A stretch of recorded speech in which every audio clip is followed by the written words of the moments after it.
Quero convidar você a abrir aí no livro de Neemias, lá no capítulo 1. Neemias, capítulo 1.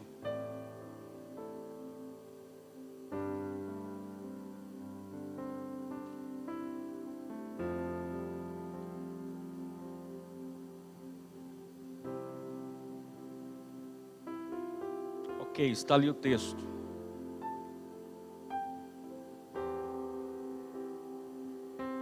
Vou ler na tela aqui com os irmãos. Estas são as memórias de Neemias, filho de Acalias, no mês de Quisleu, no 20º ano do reinado do rei Artaxerxes. Eu estava na fortaleza de Suzã. Anani, um de meus irmãos, veio me visitar com alguns homens que haviam chegado de Judá. Perguntei-lhes a respeito dos judeus que haviam regressado do cativeiro e da situação em Jerusalém. Eles responderam: as coisas não vão bem para os que regressaram à província de Judá. Eles estão passando por dificuldades e humilhações. O muro de Jerusalém foi derrubado e suas portas foram destruídas pelo fogo. Somente até aí. Os irmãos podem se assentar. Pai, em nome de Jesus, obrigado pela tua palavra, que o Senhor nos abençoe e nos agracie nesse momento, para que possamos ouvir a tua palavra e entender com clareza, em nome de Jesus. Amém e amém, Jesus. Glória a Deus, amém? Queridos, quando a gente começa a ler o livro de Neemias, a gente vai lendo o livro de Neemias, a gente vai percebendo que a gente nasceu para reconstruir algo, que nós nascemos para construir algo, e sobretudo a todos nós, porque não há ninguém que veio nessa terra e que está aqui em vida, que não veio para construir algo. Ou seja, os ministros de Deus, eles vêm para construir algo, tá? Os discipuladores, eles constroem algo nessa terra, nessa vida. E também os pais, né? Os pais constroem na vida dos filhos, na vida de outras pessoas na casa, na família. Então a gente vai lendo o livro de Neemias e vai vendo, experimentando a história aí de Neemias através da palavra. Você vai vendo que reconstruir e construir é algo muito importante para Deus. O próprio Jesus veio e fez isso. Ele veio para reconstruir, para salvar aquele que estava perdido, que éramos eu e você. Nós estávamos perdidos e Deus veio para reconstruir aquilo que estava destruído. Então o texto aqui que nós lemos diz que no versículo 3, Neemias se encontra ali com seus irmãos, com seu irmão e com alguns homens que vieram com ele, depois de Jerusalém passar por uma terrível destruição, liderada por Nabucodonosor. Jerusalém passa por um período terrível de destruição. Jerusalém é deixada aos chacais, aos animais selvagens. A terra estava destruída. E é difícil para a gente imaginar isso, porque a gente olha Jerusalém, a gente olha as reportagens, olhamos os vídeos. Talvez você tenha tido o privilégio de ter ido até lá. E nós vemos muitas riquezas lá em Israel, em Jerusalém. Mas o texto diz aqui que depois dessa tremenda destruição, a terra estava em miséria. Jerusalém estava em um estado de miséria. É interessante porque diz uma pesquisa que 60% da população mundial está na linha de pobreza. Qual que é a linha de pobreza, pastor? É a que tem uma expectativa de melhora. Ela está ali naquela linha, mas ela tem uma esperança, ela tem uma expectativa de melhora, né? E E a miséria é aquele que não tem nenhuma expectativa de melhora. Isso é miséria. Não tem expectativa de melhora, não tem esperança, não tem visão para o futuro, não tem nada. Era a situação de Jerusalém. Era a situação de Jerusalém. E aí, eu coloquei o tema nessa palavra, fé em Deus, para mudar situações. Porque nós fomos chamados para reconstruir, para construir coisas relevantes para Deus. E Jerusalém estava destruída aqui nesse momento. Jerusalém, os seus muros estavam derrubados, as suas portas estavam queimadas. Os muros de uma cidade naquela época, hoje não se constrói mais muros, né, para cercar as cidades, se bem que tem nações que constroem muros bem altos, né, mas não se constrói tanto porque é muito grande. Então lá, eles construíram muros, mas esses muros foram derrubados. Uma cidade, uma nação que tem os seus muros derrubados, mostra que ela está frágil aos ataques do adversário, aos ataques do inimigo. E isso é muito importante observar-se, porque trata-se de segurança nacional da nação, segurança da cidade, mas as portas estavam queimadas. Naquela época as portas, as grossuras das portas eram enormes, tudo para conter exércitos, para conter invasões, para conter o inimigo. Mas o texto diz que as portas estavam queimadas. Jerusalém estava exposta a uma vergonha. Naquele momento, era o que estava acontecendo com a cidade. Então, queridos, era a situação dos judeus. O texto diz que eles estavam envergonhados, que eles estavam humilhados. Mas a Bíblia diz assim, que os humilhados serão exaltados.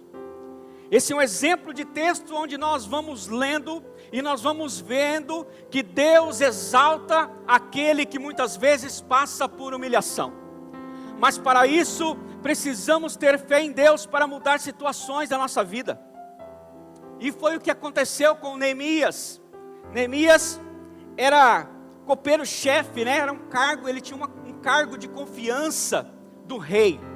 Quem era o copeiro-chefe? Era aquele que experimentava toda a comida e toda a bebida do rei antes de ele provar. Porque naquela época, quando você queria destruir um rei, havia muito essa situação onde se envenenava a comida, a bebida do rei, para matar os reis, para matar os líderes.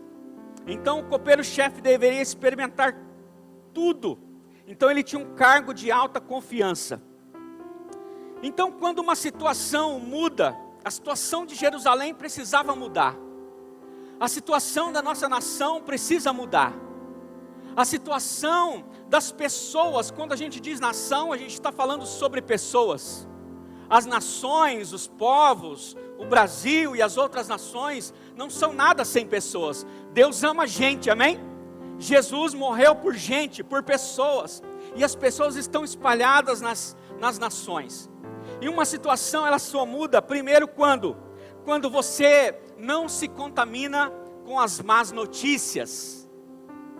Alguém já viu alguma má notícia por aí hoje? Quem já viu uma má notícia aí, levanta a mão. Talvez não seja só eu, né? Então Neemias era alguém que estava no auge da sua vida profissional, na capital, em Suzã, que estava em ascendência, em muito crescimento. Mas seus irmãos estavam em Jerusalém, e um deles chega na cidade dizendo: olha, nós estamos passando por um terrível tempo de desprezo e de humilhação. E aí, quando ele ouve essa notícia, você pode ver aqui no capítulo, que Neemias se levanta. Ele só ouviu notícia ruim do seu irmão. A cidade estava destruída, envergonhada, né? As portas queimadas, os muros derrubados. Eram muros enormes, queridos. A cidade estava envergonhada naquele momento. E ele diz assim: eu preciso fazer alguma coisa. Não só com aquilo que ele estava ouvindo, mas ele tomou atitudes. Ele se levantou. E nós estamos vivendo em um tempo onde os nossos olhos vão ver coisas que estão acontecendo, nós estamos vendo, nós estamos ouvindo as notícias ruins sobre a nossa nação, sobre as cidades, sobre os povos, tanta violência acontecendo nas cidades aí. Os irmãos viram coisas terríveis que aconteceram essa semana, e nós não podemos fazer de conta de que nada está acontecendo. Nós não podemos fazer de conta que a corrupção e as coisas que estão acontecendo na nossa nação, no nosso país, em outros lugares, estão acontecendo debaixo dos nossos olhos. Estamos ouvindo todas as coisas que não gostaríamos que acontecesse, está acontecendo, e nós não podemos fazer de conta que não estamos ouvindo. Essa é a grande verdade.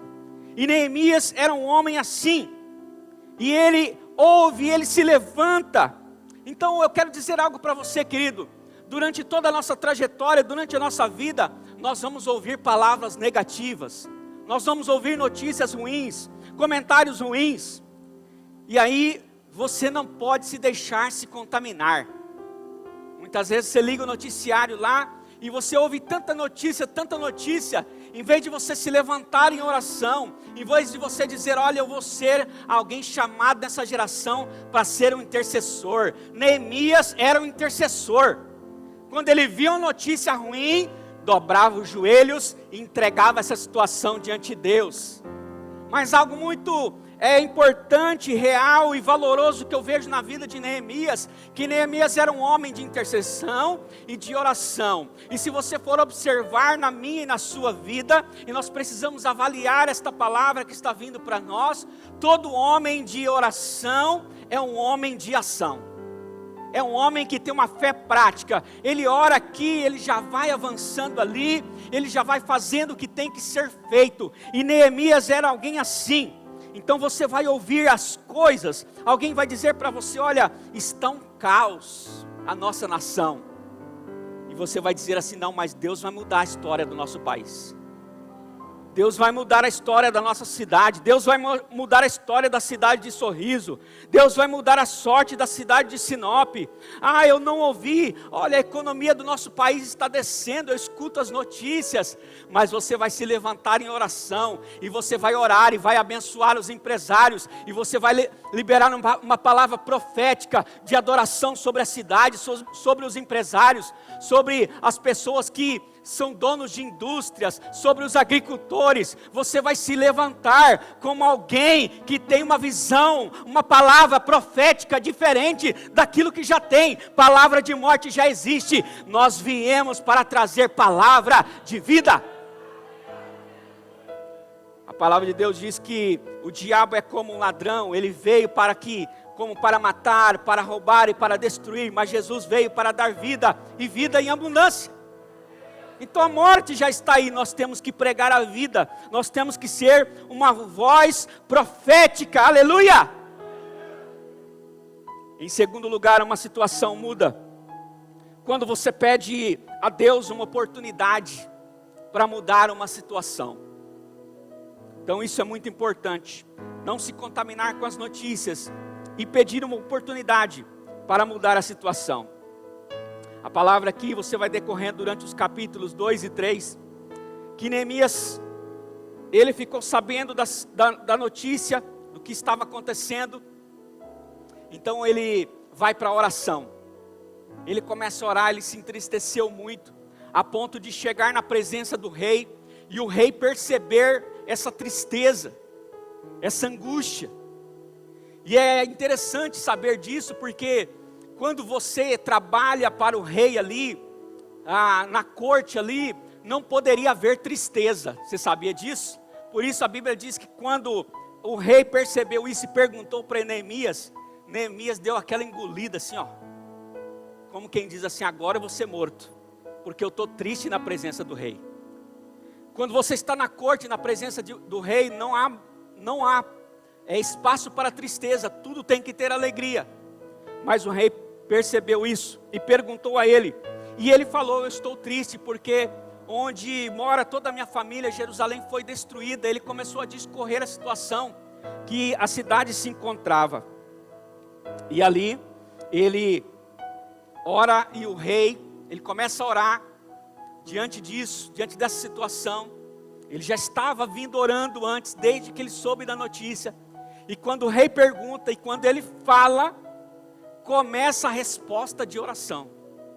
O rei diz para ele: olha, o que você precisa para mudar essa situação? Então começam a vir respostas de intercessão, resposta de oração. Então você, quando quiser mudar uma situação na sua vida, eu e você, precisamos pedir uma oportunidade para mudar a situação. E ele era o copeiro-chefe, ele não tinha como sair dali. Ele tinha um trabalho a fazer, a proteção da integridade física do rei. Como sair dali? Você trabalha, não trabalha? Todos nós trabalhamos. Como sair do nosso trabalho para evangelizar alguém? Como sair para fazer algo para Deus? Através da oração. Orando e pedindo a Deus: Deus, prepara a oportunidade. Porque eu não vim nessa terra apenas para trabalhar na minha empresa. Eu não vim nessa terra apenas para estudar na minha faculdade. Eu vim para fazer a obra de restauração do reino de Deus na terra. E Neemias entendeu isso. Ele entendeu isso. Então Neemias faz um jejum de 4 meses para pedir a Deus oportunidade de uma mudança. De uma mudança completa em Jerusalém. Então ele jejua, ele ora, ele mostra a sua dependência em Deus. E aí nós vemos aqui que existem 2 tipos de pessoas em uma situação trágica como essa que Jerusalém está vivendo. Aquele que fica esperando alguém para resolver o seu problema. E certamente devia ter milhares de pessoas assim lá em Jerusalém, esperando alguém para resolver o problema. E tem aquele que diz: Senhor, dá-me uma oportunidade para me mudar essa circunstância. Em qual classe de pessoas você está incluído? Está esperando alguém resolver o seu problema? Ou você está entrando na vida de oração e dizendo: Senhor, me dá uma oportunidade, eu quero mudar essa situação no meu casamento. Eu quero mudar essa situação nas minhas finanças. Eu quero mudar essa situação na vida dos meus filhos. Eu quero mudar essa situação no ministério ao qual o Senhor entregou a minha vida. Qual dessas 2 pessoas você é? Neemias não podia sair do palácio. E é interessante quando você tem algo a fazer e você sabe que não pode sair do seu trabalho. Mas o rei percebeu isso em Neemias.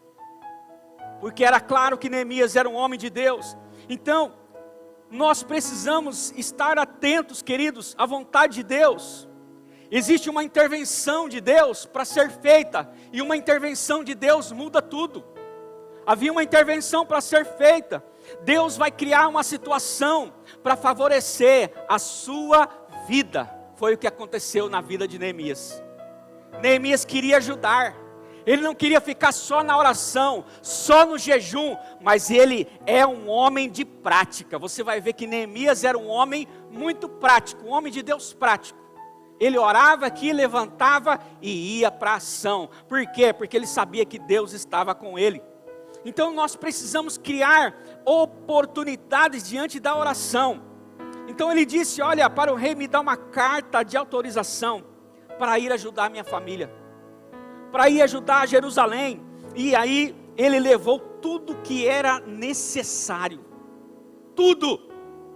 E o rei perguntou: o que mais que você precisa? Eu preciso que você envie uma carta para Asaf, que é o coordenador das florestas. Eu preciso levar madeira para fazer a reconstrução de tudo. E o rei disse: pode levar, leve tudo o que você precisar. Muitas vezes estamos fazendo a obra de Deus e queremos fazer algo no trabalho, na faculdade, na vida familiar, na vida dos parentes, na vida dos amigos, e estamos incrédulos achando que Deus não vai fazer na vida deles. Ei, querido, se você estiver orando, se você estiver jejuando, e se você estiver disposto a ir e anunciar o evangelho a elas, Deus vai te dar todos os recursos que você precisa. Tudo, recursos físicos, financeiros, morais, psicológicos e espirituais, para ajudar as pessoas a saírem daquela situação. Então uma situação muda quando você não se conforma com menos do que Deus tem para você. Presta atenção o que aconteceu com Neemias depois dessa situação. Ele chega na cidade e ele faz questão de ver como a cidade estava. Neemias então passa 3 dias caminhando na cidade, olhando, vendo como estava a situação. Então ali ele senta e ele chora. Será que se fosse eu e você, nós iríamos dizer assim: não, nem quero ver essa situação. Não, eu vou desligar a TV, nem quero ver guerra, nem quero ver morte. Criança sequestrada, nem quero saber, vou desligar a televisão. Talvez Deus está te levantando para interceder por crianças sequestradas. Talvez Deus está te levantando para interceder pelas guerras que estão acontecendo e você não percebeu ainda isso, que você é um intercessor, que você é uma intercessora. Talvez você fechou os olhos para a corrupção que está em nosso país, alastrada, e é interessante, porque Neemias, quando começa orando, ele diz: Senhor, perdoa o meu pecado. É verdade, nós somos corruptos mesmo, nós somos corrompidos, e por isso nós somos atacados, por isso nós somos destruídos, por isso estamos sofrendo as consequências. Mas Senhor, perdoa o meu pecado, perdoa o pecado da minha família, das pessoas que estão na cidade, em nome do Senhor dos Exércitos. É interessante essa parte da palavra. Então, queridos, muitas pessoas não fazem propósitos ousados com Deus, porque é preciso sair da vida natural. Nós precisamos andar pela fé. Nós não podemos esperar ter para se comprometer. Você precisa se comprometer para ter. Foi isso que Neemias fez. Quando você tem o coração voltado para abençoar o reino, Ele vai dar todas as madeiras necessárias para você construir. Ele vai dar para você. Mas você não pode se conformar. Você precisa querer mais. Então Neemias ficou indignado e ele não aceita aquela situação. Uma pessoa pode se acostumar com a pobreza e a miséria? Sim ou não? Sim, pode. Por quê? Porque ela nunca viu outra situação. Ela nunca viu outro padrão. Ela nunca viu outro padrão. Então 70 anos Jerusalém estava vivendo com portas e muros derrubadas, miséria, carnalidade. Então ele disse: vamos fazer a porta, vamos fazer o muro, vamos construir uma cidade melhor, uma nação segura. O que significa isso? Você pode ter um casamento melhor. Basta você não só orar, mas dizer: eu vou matricular e vou entrar no Casados para Sempre, e vou me tornar líder em treinamento, e vou me tornar um dos líderes do Casado para Sempre. Meu casamento vai ser o exemplo para a minha casa, para a minha família e para os outros que virão. Sabe por quê? Porque você não vai conseguir influenciar uma geração inteira. Neemias começou a influenciar aqueles que estavam ao redor dele. Ele foi chamando as pessoas, foi fazendo reuniões, foi chamando lideranças e disse: nós precisamos reconstruir a nossa cidade. A nossa cidade está uma vergonha. Talvez o seu casamento não esteja tão bom como deveria estar. Então é momento de reconstruir. É o momento de ter uma vida financeira melhor. Começa de novo, reconstrói tudo de novo. Pastor, eu perdi tudo, a minha vida está ruim na vida financeira. Reconstrói tudo de novo, começa de novo. Deus está pronto para te abençoar. Mas Ele quer ver se você não só está orando e jejuando, mas se você está agindo para que isso possa mudar. Então você pode mudar uma história que se tornou um padrão ruim na sua vida. Talvez o padrão ruim está na finança, está na profissão que você nunca conseguiu deslanchar, talvez está no casamento, talvez está no relacionamento com os filhos que não está bom. E é hora de mudança. Deus tem coisas melhores, amém? Deus tem coisas melhores. Então você precisa abrir a sua mente. Eu e você, como Neemias estava abrindo a mente do povo. O povo estava ali com aquela mesma mentalidade. Ele disse: não, nossa cidade não vai ficar assim. Nós vamos mudar a história de Jerusalém. E Deus é conosco, nós vamos fazer. Então essa situação, ela muda quando? Quando você não para diante dos obstáculos. Os obstáculos eram grandes. O que aconteceu com Neemias é padrão para todos. Quando você decidir mudar uma situação, saiba de uma coisa: você vai ter oposição. Eu quero mudar minha vida financeira, meu casamento. Presta atenção, Neemias, no capítulo 4, versículo 1 diz assim: tendo Sambalate ouvido que edificávamos o muro, eles começaram a reconstruir os muros. Ardeu em ira, diz o texto, e se indignou muito, e escarneceu dos judeus. Ele começou a tirar sarro. Vocês vão construir o muro? Vão nada. Os animais vão subir em cima dos seus muros. Seu muro é tão molinho que vai cair, vai ser tudo destruído. Vocês não estão com nada. Então Sambalate, Tobias e Gesem eram como os políticos ruins e corruptos dessa época nossa. Eles eram os políticos corruptos daquela época, que eles não queriam que a cidade mudasse, eles queriam que a cidade continuasse em ruína, do mesmo jeito, quanto mais ruim, bom para eles.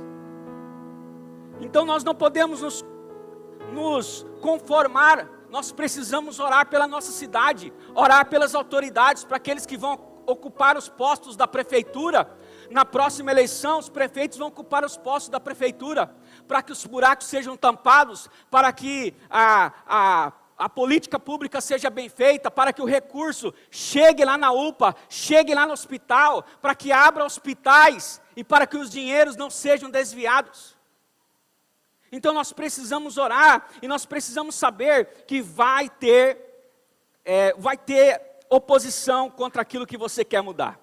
Então ali Neemias encontra esses três, liderado certamente por mais alguns outros homens, que não queriam que a cidade avançasse, e na verdade queriam seus bolsos cheios de dinheiro. Você conhece alguém assim em algum lugar? Alguém investido de autoridade assim? Então, Neemias disse, olha, a boa mão do meu Deus está comigo. Quando a oposição for contra você, contra o diabo dizer não, seu casamento não vai fluir, sua finança não vai recomeçar de novo. Não, sua vida profissional, você já está com 50 anos, você não dá conta de fazer mais nada. Você diz, a boa mão do Senhor está comigo. A boa mão do Senhor está comigo. Então eles edificaram o muro, e todo o muro foi se fechando pela metade. E essa situação muda quando, caminhando aqui para a finalização, quando você exercita fé e trabalho. Diga comigo, fé e trabalho. Capítulo 4, versículo 16, 17 diz assim: daquele dia em diante, a metade dos meus moços trabalhava na obra, e a outra metade empunhava lanças, escudos, arcos, couraças, e os chefes estavam por detrás de toda a casa de Judá.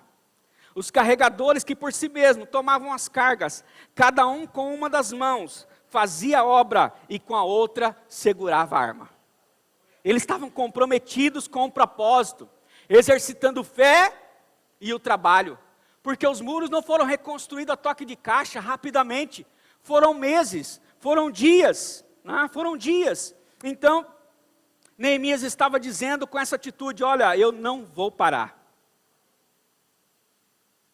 E aí nós precisamos parar para pensar, porque alguém que só trabalha, e até no domingo ele trabalha também, chega na hora do culto, ele fala, não, eu vou fazer uma hora extra hoje. Irmão, quando você vem no culto e fica aqui 1h30, 2 horas, Deus que faz hora extra para você.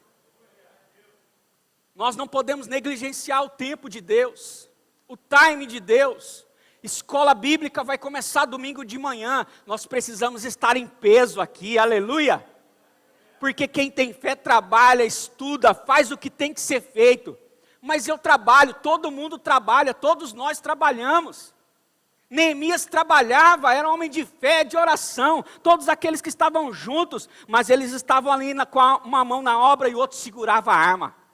Eles estavam atentos. Então Neemias 6,15 diz, acabou-se, pois, o muro, aos 25 dias do mês de Elul, em 52 dias. 52 dias, e aí eu fui consultar um engenheiro, e aí fui conversando essa palavra com ele, e ele disse, olha, essa aí era obra para 2 anos, era obra para 2 anos, foi feito em 52 dias, quem faz essa obra em 52 dias? Homem faz isso? Não faz, quem faz é Deus. Mas a gente precisa se colocar. Então isso aqui é o quê? Que aconteceu na vida de Jerusalém? Um milagre de Deus. 52 dias, era um milagre. Eles estavam seguros novamente. A vergonha foi embora. As portas fortes foram construídas. Os muros foram levantados. Eles já podiam olhar, levantar a cabeça e dizer, Jerusalém está segura novamente. Antes de Neemias, Jerusalém era muito desorganizada. Pode perceber, depois de Neemias, Jerusalém ficou altamente organizada. Pode perceber isso. Então foi uma experiência tremenda. Então sucedeu-se que ouvindo todos os nossos inimigos essa notícia, temeram todos os gentios, nossos circunvizinhos, e decaíram muito no seu próprio conceito, porque reconheceram que por intervenção de nosso Deus é que fizemos essa obra. Glória a Deus! Aleluia! Bendito seja o nome do Senhor. Então o seu testemunho, irmão, é que as pessoas vão olhar para você e vão dizer: como Deus fez isso tão rápido na sua vida? E você vai dizer: glória a Deus, foi um milagre. Como Deus restaurou tão rápido a sua vida financeira? Não fui eu, foi Deus. Como Deus restaurou seu casamento? Como Deus restaurou sua vida emocional? Não fui eu, foi o Senhor. Foi Deus que fez isso, foi um milagre, foi o Senhor que fez. Então, você vai dizer: olha, não tem explicação. A única explicação é o Senhor. Então, para não suceder que depois de teres comido, estiveres fartos, depois de haver edificado boas casas e morado nelas, depois de se multiplicar os teus gados e os teus rebanhos, e se aumentar a tua prata e o teu ouro, e ser abundante em tudo quanto tens, se eleve o teu coração e te esqueças do Senhor teu Deus, que te tirou da terra do Egito, da casa de servidão. Não diga, pois, no teu coração: a minha força e o poder do meu braço me adquiriram essas riquezas. Antes te lembrarás do Senhor teu Deus, porque Ele é o que te dá força para adquirires riquezas. Então preste atenção, porque a sua vida, a sua sorte vai ser restaurada a partir desta palavra. Deus vai restaurar a área da sua vida que você precisa de restauração. Deus vai mudar a sua sorte. E quando você chegar lá, não diga que foi você que fez, diga que foi o Senhor. Com a bondade, com a misericórdia, com a fidelidade dEle, você conseguiu, para a honra e glória do seu nome. Concluindo essa palavra, e após a conclusão aqui, eu vou chamar você que está construindo, reconstruindo algo, e precisa de uma oração. Você vai vir aqui à frente, nós vamos orar por você. Nós precisamos nos levantar no mesmo espírito de Neemias. Não só pessoas de oração, de jejum, mas de ação. Não podemos fazer vistas grossas para aquilo que está acontecendo. O Senhor quer você orando pela nação. O Senhor quer você intercedendo pela sua família. Mas o Senhor quer você jejuando pela sua família. Mas o Senhor quer você indo lá na sua família para falar de Jesus para eles. Para falar que Jesus pode mudar a história deles. Deus quer usar a sua vida. Talvez em algum momento onde você estiver diante das autoridades, Deus vai te dar o microfone na mão. E lá você vai falar em nome do Senhor dos Exércitos. Você vai dizer o que Deus diz para falar a eles. Então peça uma oportunidade, e você vai ver os milagres acontecerem na sua vida mais rápido do que você imagina. Vai ser assim que vai acontecer. Então a obra não vai ficar pela metade, não vai ficar pelo meio, mas a obra que o Senhor começou na sua vida vai ser completada em nome de Jesus. Abraça o desafio que está diante de você. Pode estar longe o sonho que você quer realizar, mas uma palavra do Senhor basta para você, para que o sonho aconteça. Que sejam suas palavras proféticas no dia de hoje, que não sejam palavras de incredulidade. E quando você estiver vivendo a reconstrução na sua vida, enfrente a oposição, enfrente aqueles que vão dizer: é só fogo de palha. Ah não, o casamento começou a melhorar, e daqui a pouco piora de novo. Oposição é assim mesmo, ele nunca tem uma palavra positiva. Eles têm sempre uma palavra negativa. Mas não importa, a palavra que você tem é a palavra de Deus, é a palavra do Senhor. Amém? Glória a Deus. E quando o milagre chegar, não esqueça de dar glória a Deus. Você precisa de um milagre? Você precisa construir ou reconstruir algo na sua vida? Então vamos nos colocar em pé em nome de Jesus. Se você precisa reconstruir algo na sua vida e precisa receber uma oração, sai do seu lugar, vem aqui à frente. Nós estaremos orando por vocês nessa hora. Tem alguém? Sai do seu lugar, vem aqui na frente. Os pastores estarão ungindo a sua vida e orando por você, em nome de Jesus. Pode vir bem à frente. Os pastores estarão orando por você. Qual é o milagre que você precisa? Qual é a reconstrução que você precisa começar a fazer? Chegou a hora. Existe uma palavra liberada sobre a sua vida. Pode vir mais à frente, pode vir mais à frente. Nós vamos orar com você nessa hora. Os pastores já podem começar a orar, ungir a sua vida, profetizar sobre a sua vida. Pai, em nome de Jesus, nós continuamos diante do Senhor e pedimos a tua bênção, Senhor. Senhor, libera uma palavra profética a respeito de cada um dos meus irmãos, das minhas irmãs que vieram aqui nesta noite, Pai, à frente. Aqueles que estão me ouvindo pela internet também.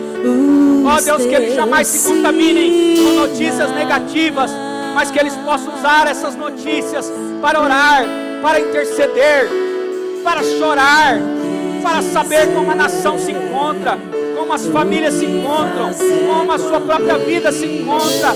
Deus, em nome de Jesus, profetizo, Senhor, que eles não se contaminarão com palavras negativas, com notícias ruins. Ó Deus, em nome de Jesus, eu profetizo, Senhor, sobre a vida dos meus irmãos, em nome de Jesus.